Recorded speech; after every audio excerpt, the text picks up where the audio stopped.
Emas memiliki fungsi yang luas. Selain dikenal sebagai instrumen investasi sejak lama, emas juga memiliki fungsi lindung nilai. Tak hanya itu, emas juga mudah ditransaksikan. Berminat? Simak tips investasi emas berikut ini. Tidak dapat dipungkiri, kemilau emas masih menjadi daya tarik bagi masyarakat sebagai investasi paling aman. Masyarakat pun cenderung memilih emas sebagai salah satu tabungan jangka panjang. Emas batangan atau logam mulia dinilai lebih baik menjadi investasi dibandingkan perhiasan. Sebagai instrumen investasi, emas tetap menjanjikan meski saat ini telah banyak beredar produk investasi lainnya. Terlebih, emas memiliki keunggulan yang tidak dimiliki oleh investasi lainnya, yakni emas dapat dijual dengan mudah dan di mana saja. Selain bersertifikat, harga emas batangan bisa dicek dan cenderung sama dibandingkan harga emas perhiasan. Namun sebelum memulai berinvestasi, ada baiknya Anda memperhatikan beberapa tips berikut. Pertama, sesuaikan kemampuan dan komponen keuangan Anda. Kedua, update kurs emas dan rupiah, salah satunya dengan menghubungi langsung PT Antam. Ketiga, pastikan keaslian emas. Khusus di Indonesia, sertifikat tersebut haruslah dikeluarkan oleh PT Antam Tbk. Keempat, pastikan kadar kemurnian emas. Untuk menguji kemurnian dan keaslian harus melalui tes dan tidak bisa dengan mata telanjang. Kelima, hitung berapa perbandingan emas dan instrumen investasi lainnya dalam portofolio Anda. Semoga tips di atas bermanfaat bagi Anda yang akan memulai berinvestasi emas. Selamat mencoba. Ya, dialog kita lanjutkan kembali masih bersama Vicky Amarnani dari Monex Investindo Futures. Mas Vicky, ini kalau kita bicara tadi dikatakan di paket tips-tips kita itu.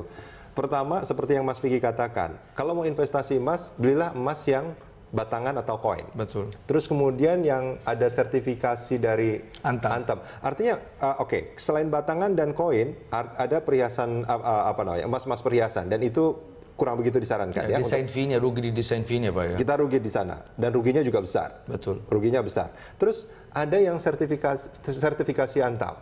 Artinya ada yang tidak sertifikasi dong? Ya, kalau yang dari Antam itu kan pada logam mulia ya. Itu ada sertifikat yang dikenali di seluruh dunia Pak ya. Jadi saran diakui. Jadi kalau saran saya Pak, belinya dari Antam. Soalnya ada banyak toko-toko emas yang jual emas tanpa sertifikat ya. Menurut saya itu sayang gitu Pak, ke depannya nanti nggak dihargai gitu ya. Walaupun ada nilainya emas ya gitu, tetap secara legal legitimate belinya emas Antam. Kedua, ada emas-emas yang lebih mahal daripada Antam juga Pak, yang dari Swiss Bank gitu ya Pak. Tapi ini dari pengalaman saya sendiri ya Pak ya. Kita orang India banyak kumpul emas ya Pak ya.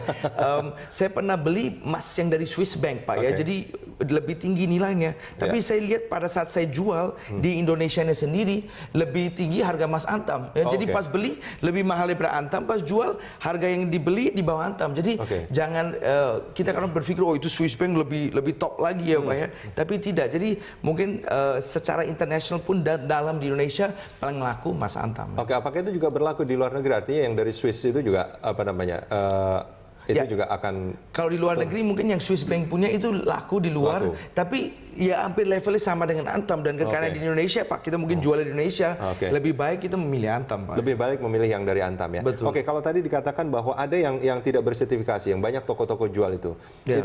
Itu juga seperti itu situasinya, kurang begitu dihargai, artinya buyback-nya akan sangat turun atau sebetulnya Pak, pada saat ini banyak yang memilih itu juga karena beli jualnya Pak ya. Beli jualnya spreadnya lebih kecil. Jadi mereka berpikir itu lebih menarik Pak. Tapi untuk jangka panjangnya, karena investasi emas itu jangka panjang, jangka panjangnya itu tidak ada sertifikatnya Pak. Itu jangka panjangnya jadi kurang menarik ya. Betul. Nah, kalau kita mau, ini kan tadi di paket awal-awal kita ada pernyataan dari beberapa pemilik toko emas yang banyak sekali masyarakat menjual emas ke toko-toko emas gitu.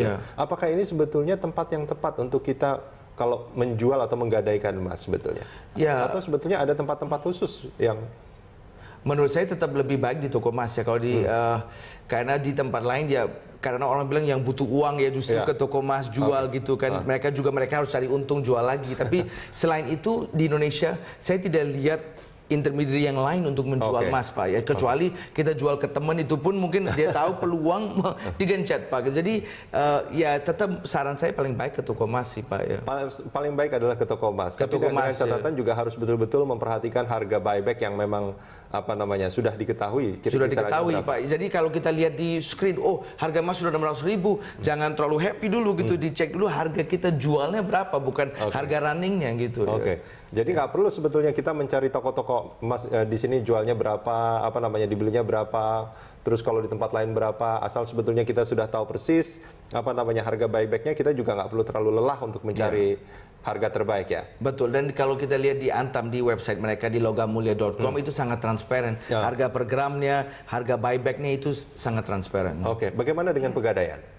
Dengan Pegadaian, Pak, saya problem dengan Pegadaian pertama, Pak, di bunganya, Pak, ya, karena di Indonesia suku bunganya cukup tinggi, walaupun 6,5%, Pak, kita kena bebannya terlalu berat di bunga gitu, Pak. Ya. Pertama kalau kita gagal bayar kembali, itu jadi secondary. Yang pertama itu, Pak, Pegadaian emas, dulu orang ngomongin soal kebun emas, ya, di leverage, pinjam, karena suku bunga di Indonesia itu sangat tinggi, kita kalau beli emas lebih banyak daripada modal kita itu bahaya, Pak. Dan untuk Pegadaian pun beban bunganya terlalu tinggi, 1%, 1,5%, itu menjadi 18% per tahun, Pak. Jadi kalau emas itu naik 20%, kita nggak untung apa-apa, Pak, karena rugi di Pegadaian bunga yang kita bayar, Pak, ya. Itu bukan pilihan sama sekali. Itu bukan pilihan, Pak. Jadi memang kalau kita menjual emas, lebih baik kita betul-betul menjual, bukan menggadaikan artinya ya. Artinya lebih baik kita jual ke toko langsung dan kita tidak punya hak untuk membeli lagi artinya. Betul, karena cost kita megangnya terlalu besar ya. Nah, tadi dikatakan bahwa meskipun ini setelah Lebaran, ini tetap waktu yang belum terlambat untuk kita membeli emas. Betul, dari rekor tertinggi $1.924 per troy ounce, emas masih 30% di bawah. Kedua, saya lihat untuk orang Indonesia ya, karena Indonesia adalah mata uang emerging ya, dan Amerika Serikat nanti ke depannya masih akan naikin suku bunga. Di Indonesia pun masih lagi anggaran defisit ya. Kalau kita lihat waktu 97, 2002, rupiah melemah itu karena efek krisis ya. Sekarang betul-betul ada anggaran defisit yang membuat rupiah melemah, dan saya lihat investasi emas itu jadi sebagai hedge untuk rupiah. Lindung nilai. Betul, Pak. Daya belinya juga, Pak, karena kita simpan rupiah di deposito, kita berpikir uang kita bertambah, tapi dari segi daya belinya menurun. Jadi untuk lindung nilai pun, dan untuk kalau rupiah melemah terlalu drastis, itu justru harga emas walaupun dalam rupiah akan naik. Jadi sebagai itu pun saran saya 20% dari total portfolio kita dalam emas itu justru menarik. Mas Vicky, kalau boleh saya simpulkan, ada beberapa tips yang menarik tadi. Dikatakan bahwa kalau kita mau investasi emas, belilah koin dan batangan, bukan perhiasan. Yang kedua, belilah yang bersertifikasi Antam untuk di Indonesia, karena untuk buybacknya itu akan jauh lebih baik. Dan kalau kita mau beli emas, kalau ada uangnya spare uang yang cukup, lebih baik tidak beli 1 atau 2 gram, karena harganya lebih mahal dibandingkan kita beli 50 gram. Gitu. Dan ini adalah saat yang tepat sebetulnya bagi kita untuk berinvestasi emas. Ya, untuk lindung nilai kita ke depannya. Mas Vicky, terima kasih banyak sudah bergabung bersama kami di Market Corner. Makasih. Pemirsa, simak informasi menarik lainnya, tetaplah bersama kami di Market Corner.